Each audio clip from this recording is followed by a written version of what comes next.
He's a simple melon farmer. Or is he? Let's get into it.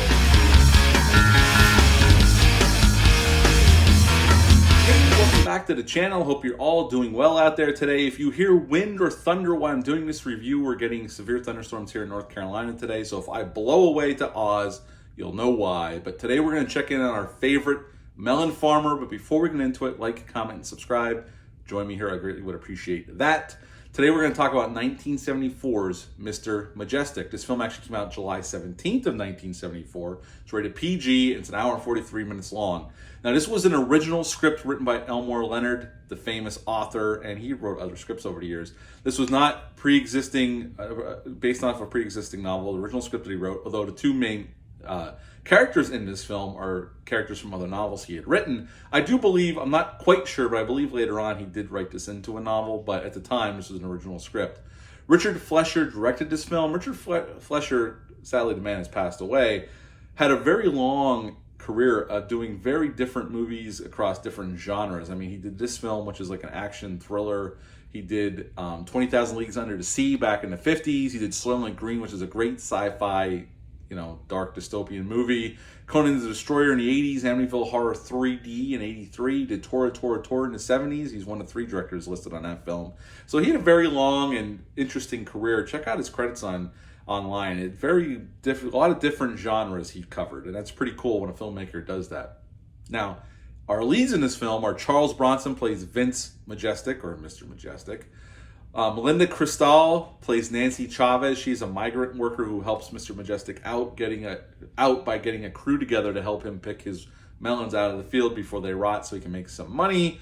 Al Lettieri plays Frank Renda, and he's this high-level hitman for the mob. And Lee Purcell plays Wiley, and she is Frank Renda's lover or love interest in this film. And basically, in making this film, we're introduced to Mr. Majestyk. He just got a crew together to go back to his farm to pick his melons for him. It's that time of the year, and he wants to get his crop in before it rots in the field so he can get them off the market and make some money off of it. When he shows back up, another local brought his own crew in and started picking his melons, and there's a little bit of a confrontation, and Mr. Majestyk kicks him off his property.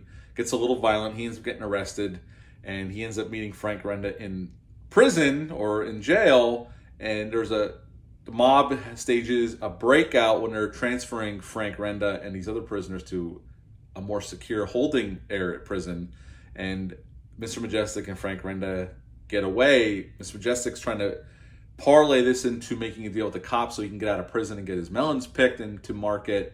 And he happens to piss off Renda along the way. And when Renda does escape, and he meets up with his girl, Wiley, and his other guys in his organization, he wants revenge, even though he's free and they've made passage for him to get out of the country and live a comfortable life.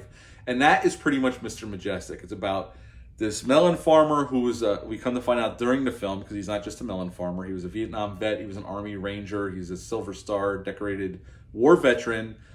And Frank Renda underestimates him at every turn and thinks he's just going to kill this guy because he can't help it. His head is so big, and he wants to kill him. He even says, he goes, I want him to know I did it when I pull the trigger. I want to kill this man. And other guys in his organization that are helping him are like, look, we can get you out of the country. Other guys can kill him. You don't have to do it. It's the same thing. He's like, no, I got to do it. His ego is so large that he can't help himself but to get involved and do it himself when he doesn't even have to. And that is where he goes wrong, because he underestimates Mr. Majestyk at each turn. And as the film goes along and they're trying to make a hit on Mr. Majestyk, and they hurt his best friend, they crush his legs with a car, and Mr. Majestyk has had enough. They push him too far, and he takes them out. They follow him out into the desert, or in this rocky area, because this was all filmed in Colorado. It's very beautifully shot, and there's beautiful landscapes throughout this film.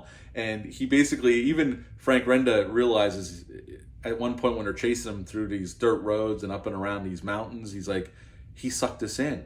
He sucked us in. He knew what he was doing. And it's like, that's when it dawned on him that he's dealing with somebody that wasn't going to be as easy as a mark as he thought he would.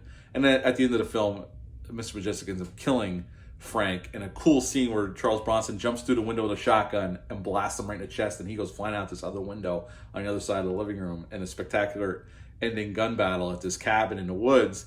And that is pretty much Mr. Majestyk. Mr. Majestyk goes off and picks his melons, and the cops leave him alone, and we got a kind of a happy ending. What to like about this film? Well, it's really well shot by Richard Fleischer. There's some beautiful landscape shots. Charles Bronson's solid as always. The whole cast here is really, really good. And it's not an extra large cast. I mean, there's characters there, but the ones we concentrate on, it's a small group of characters. And I like that, because when there's too many characters you're trying to focus on, you lose touch with what your main story is, and it gets bogged down with other things it doesn't need to. So they keep it very simple here, but it's very well written, very tightly written script by Elmore Leonard. It's very interesting. You like Charles Bronson. Charles Bronson's always great on screen. He's great here as Mr. Majestyk. And it's just a plight of this melon farmer who we think that's all he is at first. And then we come to find out that he's more capable than we see he's capable of handling these guys in the beginning who are trying to work his land with a different crew that he didn't want. And he basically kicks their ass and they go away, although he gets arrested. So we know he's capable to a point, but we don't know how capable he is. And then once this hitman and his goons start going after him, we really see how capable he is of handling his own business and taking care of business. And we certainly see that on film. And the action, the prison breakout in the middle of town on the bus is really well staged and well done. The chase through the canyons are really well done when Mr. Majestyk gets these guys out away into the middle of nowhere, and he basically hunts them, even though he takes them close to where Frank's cabin is, where he's held up with his girl and his goons. And the last gun battle at the cabin is really well done as well. This is a really good, really solid Charles Bronson film. And Richard Fleischer does a great job at the directing, really solid, capable hands of his, and it looks great for a 1974 movie. I don't know what the budget was. I couldn't find it, and I couldn't really find what the box office was, honestly. I tried to look. I don't know how well it did. I know it's highly regarded now, and a lot of folks like this film. Matter of fact, I picked up the Blu-ray from Kino Lorber, which if you're a fan of this film, it's a great transfer on the Blu-ray, and there's a couple featurettes. There's an interview with Lee Purcell and the director of photography on there. It's really well done, well put together, like Kino Lorber always does. So shout out to those guys. That Blu-ray is awesome, and it sounds really good as well. Negative-wise, I really don't have any negatives. It's not a perfect film, but it's a really solid action thriller about this guy who just wants to pick his melons. He keeps telling the cops when he's arrested, could you just let me out for a few days to take care of my crop and I'll come back, I promise? That's all he's concerned about, and then he has to deal with this hitman and these mob guys, and he takes them out, and he's able to do what he originally set out to do. And it's a simple, well-done, tightly scripted movie. And I really like this film. I've always liked it. I remember watching it on TV when I was younger, and it's a movie that's always stuck with me. I haven't seen it in a while. And when I saw the Blu-ray on Amazon from Kino Lorber, I picked it up. Now, this was all shot in Colorado, like I said earlier. Mr. Majestyk, when Elmore Leonard wrote the script, he actually had in mind for Clint Eastwood to do it. But for whatever reason, Clint Eastwood ended up doing it. Charles Bronson came on. The Ford truck that Mr. Majestyk drives through the mountainous areas, and there's a lot of stunt work, obviously all real live stunts done by stuntmen, and they're all spectacular. They're all great when there's real stunts involved. I love it. It actually was not a modified Ford truck. It was basically a standard Ford truck they had purchased for the film, and Ford had actually used clips of some of the stunts in their commercials after this movie came out to show how toughly built a Ford truck is. I thought that was pretty cool. Death Wish came out a week after this movie dropped in theaters, and obviously Death Wish, from what I know, was a bigger box office success than this film, which I think both films are just as good. I think this one just got overshadowed by Death Wish, although again, I couldn't find what the box office numbers were or how well it did. Michael Madsen's character in Kill Bill has a movie poster of this on his wall in his trailer.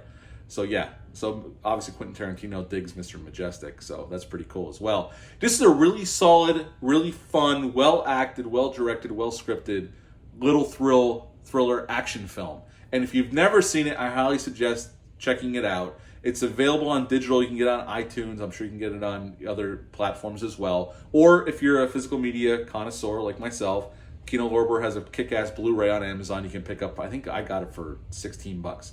I don't know what it is right now, but that's what I got it for. So yeah, Mr. Majestyk, at the end of the day, I would give this an 8.5 out of 10. It's a really solid, really fun action thriller with a simple story, although it's really well written, well acted, well directed.